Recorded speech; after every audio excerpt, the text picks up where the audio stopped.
荒野保护协会甲台东县的野鸟协会最近伫台东治本湿地调查发现讲，今年的雉鸡数量因只有观察到115只，比去年196只是减少81只。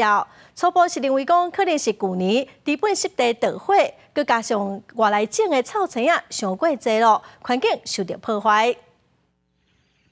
即嘛是雉鸡繁殖的时期。 伫本南地会当看到小水井野港的鸟仔出来行踏。3月31日，荒野台东分会甲台东县野鸟协会伫伫本南地做雉鸡的调查，结果今年敢若观察到115只，数量敢若比2018年深头起调查较悬，不过却是这5年来上少的一届。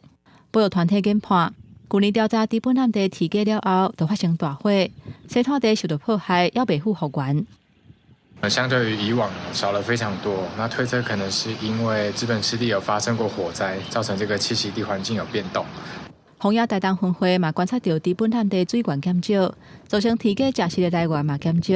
雉鸡可能迁徙去别个所在。目前已经甲县府协调，将伫灌溉水尾水流的方向，互南地生物会当提供野鸟充足的食物来源。是把那个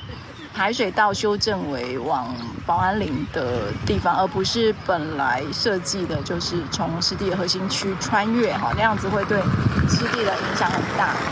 另外，伫本南地环境长期拢去用氮废弃物，伫草坡内底会当看到建筑，还有家用的废弃物。荒野保护协会呼吁，伫本南地是国际鸟鸣公认重要野鸟类的栖地之一，应该珍惜甲保护这各种的野鸟。